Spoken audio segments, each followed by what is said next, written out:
back to another adventure into sound and space. It's been a bit longer than usual between this video and the last, and part of the blame for that falls on this design right here. I'd spent a good few weeks on it, but I just woke up one morning and felt it wasn't really what I wanted to pursue, so instead I made a 540-degree turn and started fresh, resulting in the design we are about to discuss. I also spent an abnormal amount of time trying to come up with a title for this piece. I read in the news the other day that an allegedly famous sea arch on the eastern tip of Italy had collapsed due to bad weather.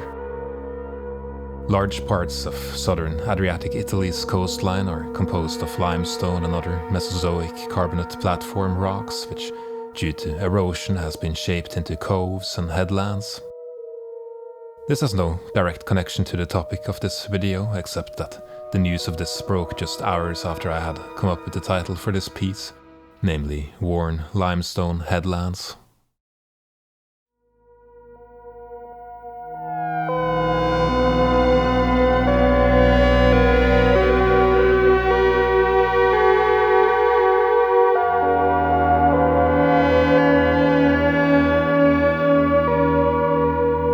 In case you are new to this channel, all the music used in this video is made by the sculpture you are currently watching being built, without any form of post-processing.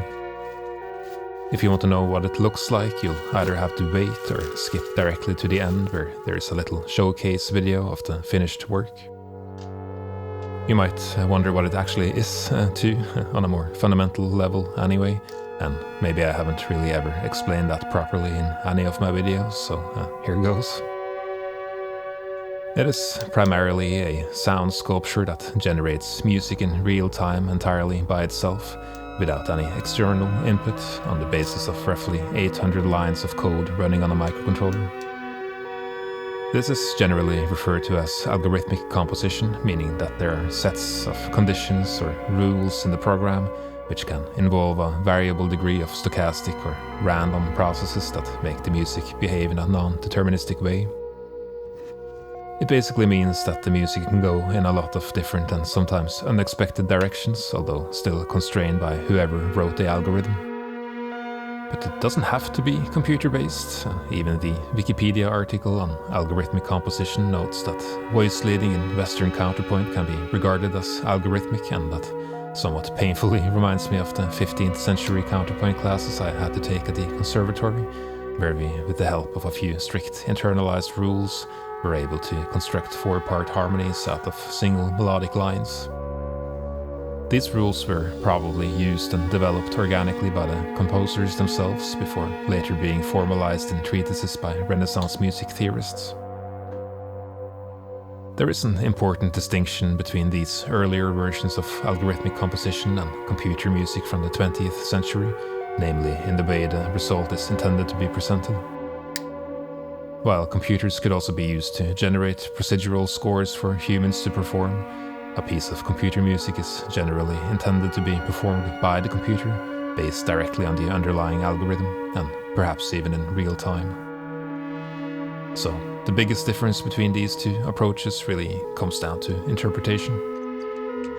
While, at least in a world where artificial intelligence doesn't exist, a computer is inherently incapable of making musical decisions beyond its own code, a human musical interpretation of a computer-generated score facilitates a more nuanced performance, for better or worse. But I digress. The algorithm I've written for this piece isn't too dissimilar to the ones seen in 15th century counterpoint, though. Of course, some elements are wildly different, for example the voice leading, which is largely omitted in my variant. But in order to create a coherent harmonic landscape, there are still rules that determine which notes are being used under the melody.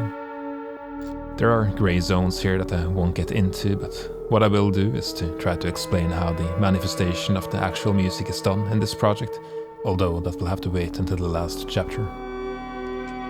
So, hopefully that answers the question of what this actually is, although I suspect the real implication of the question I usually get is why do this in the first place? but that is a touch too existential for a Sunday morning.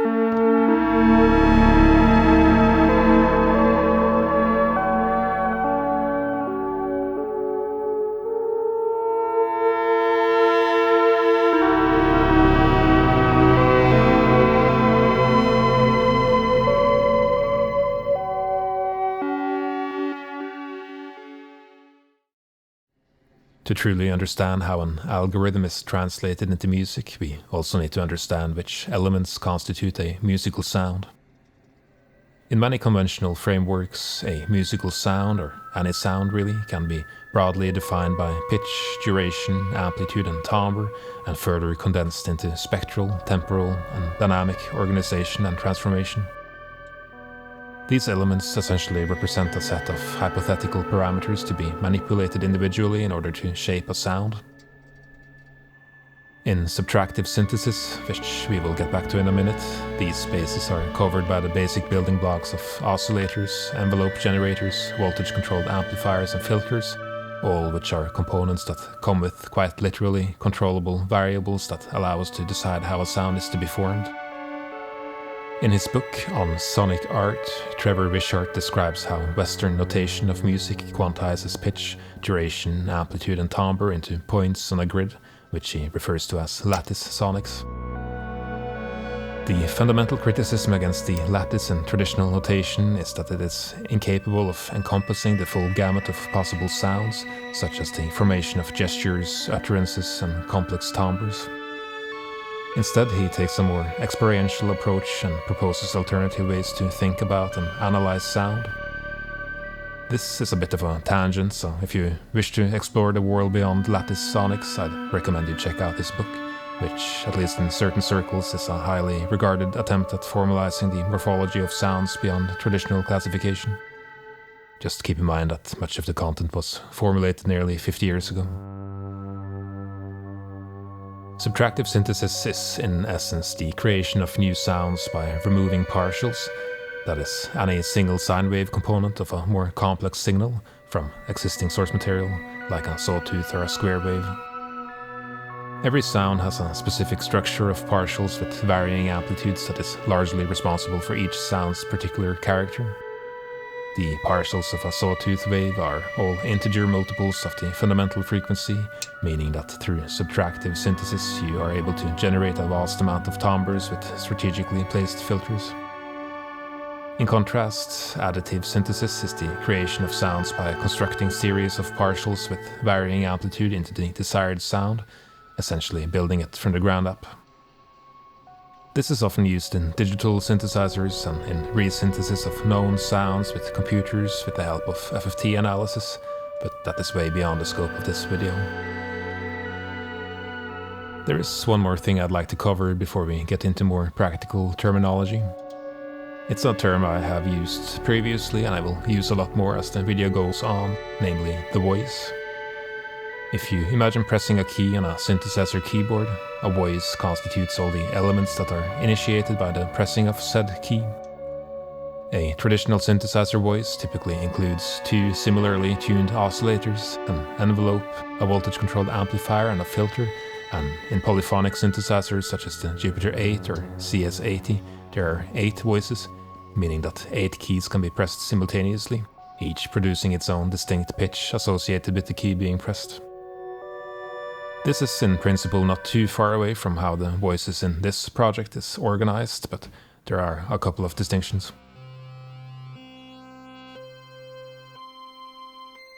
I will go into details pertaining more directly to this project in the next chapter, but hopefully what we've covered so far has done a decent job with the fundamentals of what we're doing here.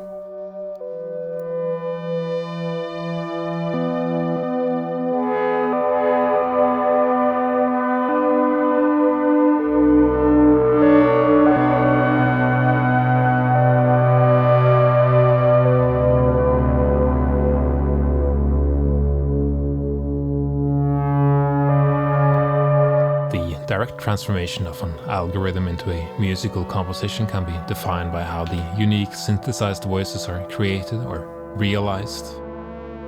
In this project there are 2 analog and 3 digital voices, where the 2 analog voices comprise the so-called melodic element of the music, and the digital voices function as auxiliary harmonic voices, bound to the behavior of the analog ones. So in a sense you could consider the analog voices as a result of keys being pressed on a keyboard, while the digital voices represent a group of singers frantically trying to remember the rules of 15th century counterpoint. But in contrast to counterpoint, where harmonies are created on the basis of a single melody, the major curveball here is that I'm using 2 melodies simultaneously, each with its own set of underlying harmonic voices.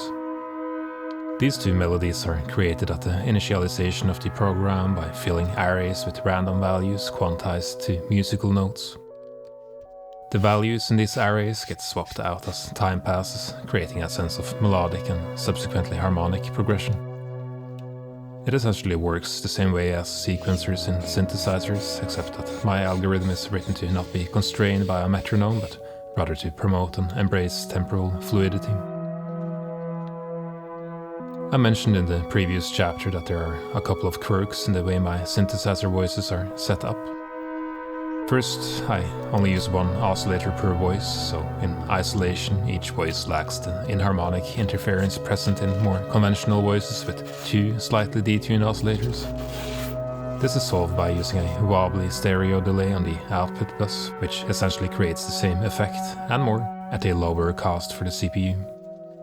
Secondly, the 2 analog voices share the same low-pass filter, which honestly is out of pure frugality. Don't forget these analog chips are fairly expensive. The analog signal chain consists of 2 3340 integrated circuits for oscillators, a 3360 for VCAs and a 3320 for the filter. The control voltage is provided by 12-bit digital to analog converters, namely the MCP4822. The converter translates pitch, envelope, cutoff and resonance data from the algorithm into voltages for the analog chips to digest, while the 2 onboard digital to analog converters on the Daisy Seed, the microcontroller I'm using, provide 10-bit pulse width modulation to the analog square waves. In order for the digital and analog worlds to coexist in the same pitch domain, some steps must be taken to ensure mathematical compatibility. The analog chip responsible for generating our square waves has an internal linear to exponential converter, which is very handy for translating voltages into hertz. A typical standard is 1 volt per octave, which makes sense in synthesizers where the rail-to-rail voltage could be 24 or 30 volts. But our digital to analog converter is only capable of outputting slightly above 4 volts, so I've been using 480 millivolts per octave, giving me at least 8 octaves of useful range. The drawback here is that while the analog oscillators expect linear voltages or values, the digital ones do not, so in order to solve this I have set up a system where musical scales are stored as linear values in arrays. In these arrays, a semitone equals the value of 40, a whole tone equals 80, and minor third 120, and so on, up until an octave of the value of 480. These values are direct equivalents to the millivolts sent from the digital to analog converters to the oscillators, which are then tuned and adjusted appropriately to accept this as a standard. The digital oscillators, on the other hand, use the same scales stored in the same arrays of linear values, but go through a linear to exponential conversion of their own in the code before the signal is usable in our context. Finally, the analog signal is attenuated to match the input requirements of the Daisy Seed, our microcontroller, where it is digitalized to be further processed by applying a bit of overdrive and delay before the signal is split and sent to the amplifier and stereo line outputs. So that's about it for this video, I think. If you liked it or hated it, let me know, I guess. If you're interested, I also have a Patreon page where I upload code and schematics from recent projects and talk about different things more or less related to the projects that I'm doing, so find a link in the description for that. Otherwise, thank you very much for watching, and I hope to see you in the next video.